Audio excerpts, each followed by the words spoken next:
नमस्कार, मैं हूं आपके साथ रिया और आप जिस तरीके से जानते हैं कि अभी राजधर्म की टीम महाराष्ट्र में है, जहां पर आप सभी जानते हैं कि कैसे लाउड स्पीकर का मुद्दा जो है वो ख़त्म नहीं हो रहा है, बल्कि अलग अलग बयान उसमें कई सारे निकलते हुए सामने आ रहे हैं। अभी इस वक्त हमारे साथ में वसीम खान जी मौजूद हैं। सर, सबसे पहले तो स्वागत है आपका। Thank you so much. नमस्कार सर, जिस तरीके से लाउड स्पीकर को देख रहे हैं कि कहा जा रहा है कि वॉल्यूम उसका कम होना चाहिए या फिर लाउड स्पीकर को हटा देना चाहिए, तो आप किस तरीके से देखते हैं? देखिए, अगर जो सुप्रीम कोर्ट का आदेश है तो मुझे लगता है उसको पालन करना सभी भारतीयों का फ़र्ज़ है। और इस्लाम में तो यहाँ तक है कि अगर जो आपके पड़ोसी को कोई तकलीफ़ है आपकी वजह से, तो वो काम नहीं करना चाहिए। और मुझे लगता है कि महाराष्ट्र में जो मुद्दा गर्म है उसको कहीं ना कहीं हवा दी जा रही है। देखिए, उत्तर प्रदेश के मॉडल पे अगर जो कोई काम करेगा तो मुझे लगता है कोई समस्या आने वाली नहीं है। आप देखिए, उत्तर प्रदेश में अपनी मर्ज़ी से लोगों ने अपने मस्जिदों का या चाहे मंदिर का कहें, खुद से या तो माइक को निकाला है या तो उसका वॉल्यूम कम किया है। तो कहीं ना कहीं एक सही नीयत के साथ इस मुद्दे को लेकर आगे बढ़ना चाहिए। लेकिन मुझे लगता है यहाँ की सरकार कहीं ना कहीं कम्युनलिज़म हर बात पे कहीं ना कहीं कम्युनल का तड़का लगाने की कोशिश कर रहे हैं। और जो यहाँ की गंगा जमुनी तहज़ीब है, हमेशा से महाराष्ट्र एकता भाईचारा का प्रतीक माना जाता था पूरे हिंदुस्तान में, तो कहीं ना कहीं इस महाराष्ट्र में उस माहौल को बिगाड़ने का काम किया जा रहा है।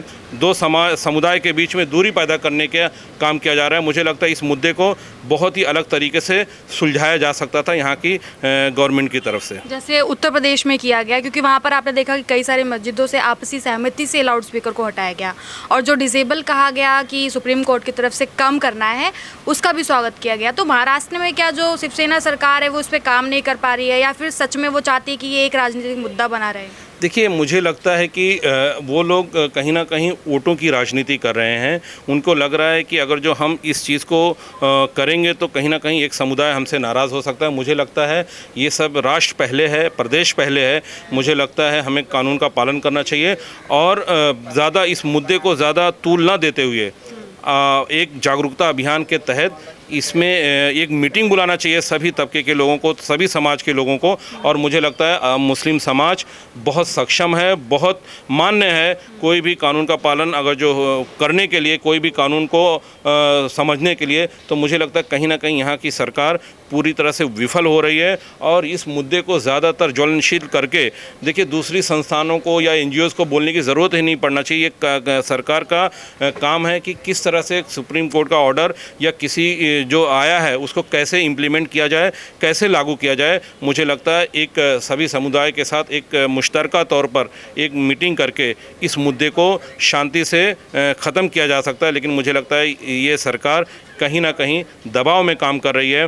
कहीं ना कहीं इसका एक मूल मकसद इससे पता चलता है कि दो समुदायों को लड़ाने का काम है। इसलिए इस मुद्दे को लेकर वो बहुत ही चुप है और इस मुद्दे को लेकर कहीं ना कहीं जो नाराज़गी है या जो इस मुद्दे को बढ़ावा देने के लिए का इंतज़ार कर रहे हैं कि कैसे इस मुद्दे को ज़्यादा बढ़ाया जाए। ज़्यादा जब हो जाएगा उसके बाद वो अपने अलग रोल में यहाँ पे मुझे लगता है दिखाई देगी। जी, अच्छा, देखिए, महाराष्ट्र में जैसे शिवसेना है और कांग्रेस है, दोनों का गठबंधन है। तो कांग्रेस का ही एक नेता है संजय निरुपम, जैसे वो कह रहे हैं कि जो मुद्दा है वो ऐसे ही आगे बढ़ाया जा रहा है, मतलब राज ठाकरे जो है वो उन्माद फैला रहे हैं लोगों के बीच में, तो जल्द से जल्द कार्रवाई की जाए। तो आपको क्या लगता है कि क्या शिवसेना डर गई है, या फिर जिस तरीके का राज ठाकरे एक्शन ले रहे हैं उसका कोई असर उनके ऊपर पड़ रहा है? देखिए, शिवसेना, आपको मालूम है 2019 से जो उनकी अपनी एक छवि रही है, अपनी एक पहचान रही है, उससे हटकर काम कर रही है।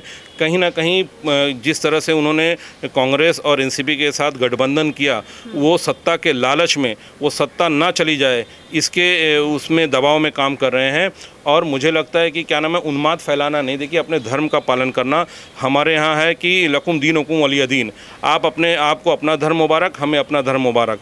अगर जो कोई हनुमान चालीसवां पढ़ता है, मुझे लगता है किसी भी समाज को, किसी भी हमारे मुस्लिम समाज को कोई आपत्ति नहीं है।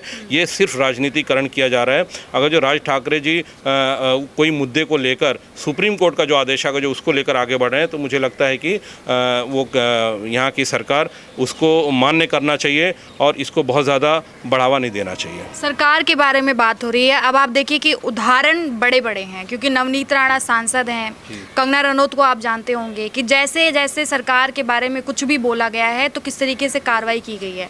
अगर एक जानी पहचानी हस्तियां इस तरीके का कुछ एक्शन करती हैं तो उनके ऊपर जो सरकार है वो इस तरीके का काम करती है। अगर कोई आम जनता हो और बोलना चाहे तो वो कितना कह पाएगी? देखिए, सत्य हमेशा बोलना चाहिए और सत्य बोलने वालों के खिलाफ अगर जो कानूनी कार्रवाई होगी तो इसका मतलब है डेमोक्रेसी को पूरी तरह से यहाँ पे ख़त्म करने का षड्यंत्र रचा जा रहा है।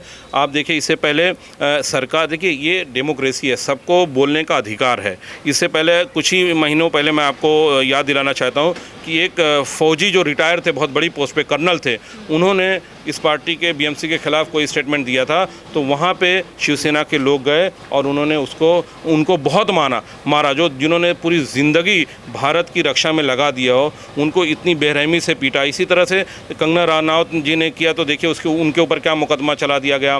नवनीत राणा के ऊपर देशद्रोह, अरे देशद्रोह का मुकदमा क्या ऐसी ही आप किसी के ऊपर लगा देंगे? इतना गंभीर आपने उनके ऊपर वो लगाया है इल्ज़ाम, ये बहुत गलत है। मुझे लगता है हर आदमी को अपने विचार रखने का अधिकार है, ये डेमोक्रेसी है। देखिए, कोई भी सरकार किसी को बोलने से नहीं रोक सकती है। किसी की भी सरकार हो, अगर जो कोई गलत काम हो रहा है तो डेफिनेटली उनको बोलना चाहिए और डेमोक्रेसी में ऑपोजिशन स्ट्रांग होना चाहिए, कमियां गिनाने वालों की कद्र होनी चाहिए, जहां तक मुझे पता है। लेकिन यहाँ की सरकार हिटलर शाही कर रही है। यहाँ की सरकार गलत काम करके भी, घोटाले करके भी, अगर जो उस घोटाले पर भी कोई आवाज़ उठाता है तो उसको वो गलत तरीके से कानून का दुरुपयोग करके, अपनी सत्ता का दुरुपयोग करके उसके ऊपर कार्रवाई करना चाह रहे हैं। मुझे लगता है ये बहुत ही गलत है और ऐसा करने वाले, मुझे लगता है अपनी अंतिम सांसें राजनीति में हो या सामाजिक जीवन में, वो अंतिम सांसों के पड़ाव पे आ गए हैं, क्योंकि डेमोक्रेसी में किसी को आप बोलने से नहीं रोक सकते। बाला साहब ठाकरे की अगर हम लोग बात करें तो जैसे जनता उनके विचारों को अपनाती थी, मानती थी और आज भी उसे याद करती है, वहीं पर उद्धव ठाकरे के सामने कोई भी कुछ नहीं बोल पाता है। जब लोगों से बात की जाती है तो उनके अंदर एक डर देखा जाता है। तो क्या लगता है, महाराष्ट्र को बदलाव की ज़रूरत है या कोई नए चेहरे की ज़रूरत है, या उद्धव ठाकरे ही कुछ बदलाव करेंगे अपने अंदर? देखिए, मैं आपको बताऊं, आपने 3 साल लगभग हो गया सरकार को, सरकार में यहाँ पे कोई बदलाव नहीं हुआ, बल्कि पिछली सरकार में जो काम हुए थे, 5 सालों की पिछली सरकार में एक भी महाराष्ट्र में दंगा नहीं हुआ, एक भी कम्युनल दंगा नहीं हुआ, जातिवाद को लेकर दंगा नहीं हुआ। 5 साल तक बहुत अच्छे से सरकार चली। लेकिन मुझे लगता है उद्धव ठाकरे साहब को राजनीति का अनुभव ना होने की वजह से महाराष्ट्र को उसका खामियाजा भुगतना पड़ रहा है।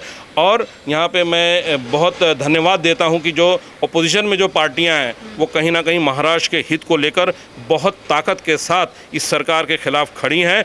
ये हमारे लिए, यहाँ महाराष्ट्र की जनता के लिए ये बहुत सुखद समाचार है, बहुत सुखद क्षण है कि अपोजिशन यहाँ पे बहुत ही लगन और हिम्मत के साथ यहाँ की मौजूदा सरकार के खिलाफ खड़ी है, जो उनके अन्याय को उजागर कर रही है। ये हमारे लिए बहुत सुखद बात है, एक आम जनता के लिए। जी, गठबंधन तो इस समय है, शिवसेना और कांग्रेस का है, लेकिन क्या महाराष्ट्र के पास कोई चेहरा है जिसका वो चुनाव कर सकती है?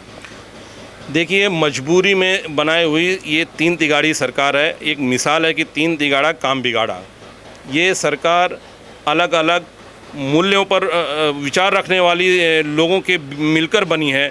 अलग अलग विचारधारा के लोग थे, वो लोगों ने अपनी विचारधारा को त्याग करके, अपनी विचारधारा को मार के एक समझौता किया है।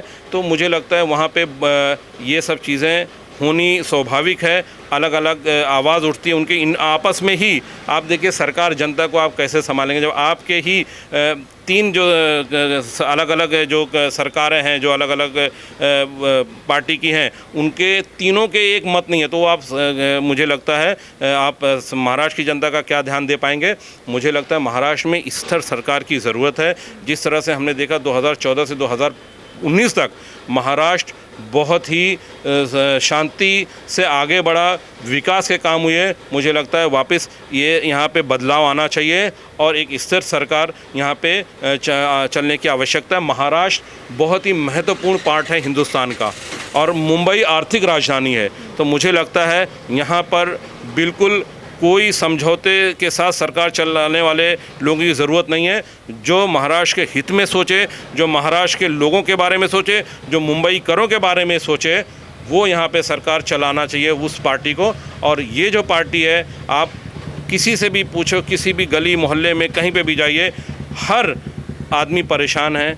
बीएमसी में भी वही प्रॉब्लम है कि बीएमसी की जो सत्ता है उसका दुरुपयोग करके जो उनके खिलाफ खड़ा होता है या जहां उनके वोटर्स नहीं है, जहां उनके वोट कम है, वहां के लोगों पर कार्रवाई ये बीएमसी सरकार कर रही है।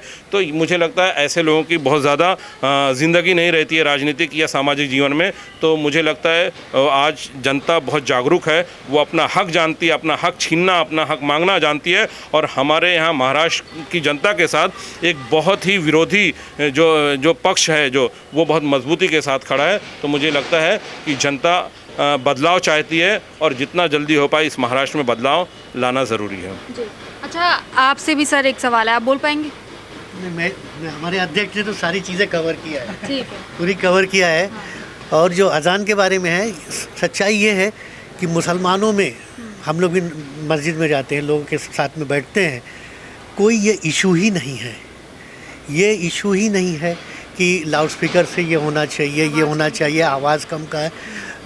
मुसलमानों को जहाँ तक वैसे तो सभी धर्म के जो लोग हैं उनको यहाँ पे शांति चाहिए महाराष्ट्र में या हिंदुस्तान में, और ख़ास तौर से महाराष्ट्र में। तो कोई भी मुसलमानों में ये इस तरह का कोई ये है ही नहीं। ये सिर्फ यहाँ की जो सरकार है, तिहाड़ी सरकार, तीन पार्टी की, ये अपने उसके लिए, अपने साधने के लिए, अपने भ्रष्टाचार को मिटाने के लिए, वो करने के लिए इस तरह का इशू कर रही है, जिससे कि लोगों में, जैसे हमारे अध्यक्ष ने कहा कि लोगों में आपस में टकराव हो दो समुदाय में। लेकिन यहाँ के समुदाय के लोग, चाहे वो मुस्लिम भी लोग हों, वो बिल्कुल एकजुट हैं। उन्होंने हर तरह से जो है इसके बारे में पूरा सपोर्ट किया है। अच्छा, एक सवाल सर आपसे ये है कि जब जनता से बात की जाती है तो कई सारे ऐसे ओपिनियन सामने निकल के आते हैं। वो कहती है कि जब चुनाव का टाइम होता है तब बीएमसी का जो काम है वो गिनवाया जाता है, या फिर जो लोगों के दुख होते हैं वो जाने जाते हैं। लेकिन उससे पहले अगर जनता कुछ भी बोल दे सरकार के अगेंस्ट में या बात कर दे तो उसके ऊपर मतलब कोई कार्रवाई कर दी जाती है। मतलब बीएमसी चुनाव से पहले एक डर रहता है और चुनाव के टाइम पे आप कुछ भी बोल सकते हैं। इतना अंतर क्यों? देखिए, ये बहुत ही अलग तरीके से बीएमसी में ये लोग बैठे हुए पिछले 25 सालों में लोगों को डरा के, लोगों को डराया जाता है, प्रांत के आधार पे यहाँ पे राजनीति की जाती है।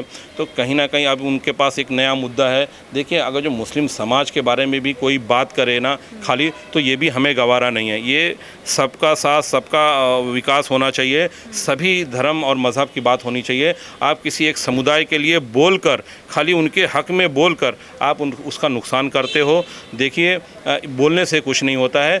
हमारी यही अपील है कि समुदाय में आपस में मेल मोहब्बत प्यार बना रहे, कोई किसी ख़ास समुदाय की बात नहीं होना चाहिए। यहाँ पे देखिए कि खाली दंगा भड़काने के लिए, लड़ाई, नफ़रत पैदा करने के लिए एक समुदाय की बात ये लोग कर देते, तो ये भी ठीक नहीं है। मुस्लिम समाज तरक्की चाहता है, अमन चाहता है, शांति चाहता है, लेकिन मुझे लगता है इस तरह की राजनीति करने वाले, अब देखिए विकास की राजनीति हो रही है। 2014 में हमारे देश में एक बहुत बड़ा बदलाव आया, एक अलग नीयत और नीति को लेकर सरकार बनी और 2014 से अब तक 2022 में सबका साथ, सबका विकास, सबका विश्वास के संकल्प के साथ केंद्र की सरकार आगे बढ़ी है। मुझे लगता है महाराष्ट्र में जैसे प्रदेश को भी उसी मॉडल के साथ आगे बढ़ना चाहिए। महाराष्ट्र में अलग अलग प्रांत के लोग, अलग अलग कल्चर के लोग, संस्कृति के लोग रहते हैं।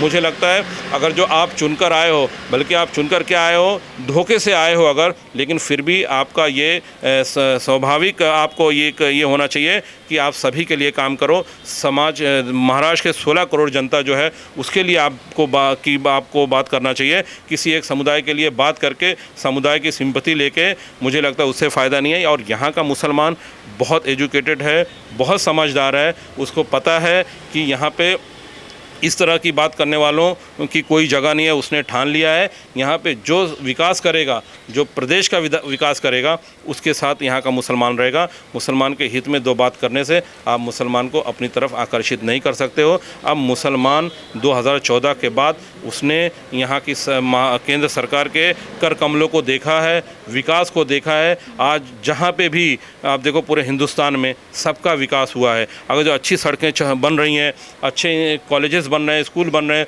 तो ये नहीं है कि वहाँ पे मुस्लिम समाज नहीं चल रहा है। उन सड़कों पर मुस्लिम समाज भी जा रहा है, सभी समाज के लोग जा रहे हैं। तो मुझे लगता है यहाँ अब जात पात की राजनीति नहीं चलेगी, सिर्फ विकास विकास विकास की बात होनी चाहिए और उसी के ऊपर सब लोग सहमत होंगे। ये जात पात की राजनीति बहुत पहले दम तोड़ चुकी है। किसी पिछले 65-67 सालों तक इसी मुद्दे पर राजनीति की गई है। मुझे लगता है अब ये सब बंद होना चाहिए और महाराष्ट्र की जनता पूरी तरह से अपने मूल मंत्रों में फेल हो गई है। जो उसको करना चाहिए था, जो उन्होंने वादा किया था, जिस पर उन्होंने सरकार बनाई, वो पूरी तरह से उसमें फेल है। इसलिए कोई ना कोई मुद्दे, कभी इसको गिरफ्तार, कभी उसको गिरफ्तार, कभी ये करके मुद्दे को डाइवर्ट करना चाहती है और जनता जागरूक है, जो चाह रही है कि मतलब हमारा विकास नहीं हुआ है, ताकि उससे वो हट जाए, उसका दिमाग भटकाने के लिए सब हो रहा है। मुझे लगता है महाराष्ट्र में बहुत बदलाव की ज़रूरत है।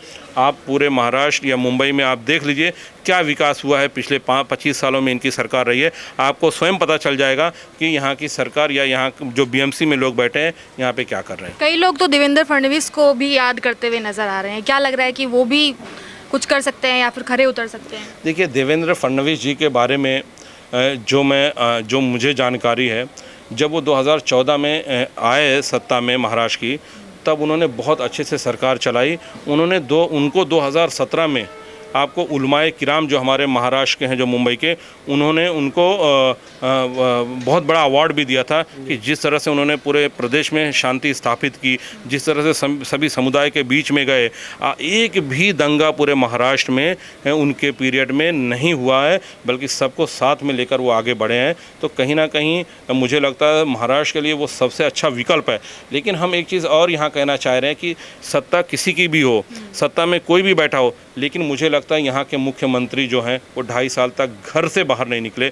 और मुझे लगता है वो 2.5 साल तक घर से बाहर नहीं निकले, लेकिन देवेंद्र फडणवीस जी विरोधी पक्ष नेता रहते हुए भी मुझे लगता है 2.5 मिनट भी अपने घर पे नहीं बैठे होंगे। तो कहीं ना कहीं हमको ऐसे जो विरोधी में बैठ कर इस तरह से काम कर रहा है, तो मुझे लगता है वो अगर जो आके महाराष्ट्र की कमान वो संभालेंगे, तो मुझे लगता है महाराष्ट्र जो तरक्की की तरफ अग्रसर था वो और उसको गति मिलेगी। आपने देखिए कि 15 साल में 10 किलोमीटर की मेट्रो रेल नहीं बन पाई थी, लेकिन देवेंद्र फडणवीस जी के कार्यकाल में 250 किलोमीटर की मेट्रो ट्रेन बिछ गई। कई फेज़ में उसका इनॉग्रेशन भी हो चुका है। तो महाराष्ट्र के लोगों ने विकास देखा है, अच्छी सत्ता देखी है। अब मुझे लगता है इनके आने के बाद वापस महाराष्ट्र की जो विकास की गति है वो पूरी तरह से थम चुकी है। तो ये देख रहे थे हमारे साथ आप खास बातचीत।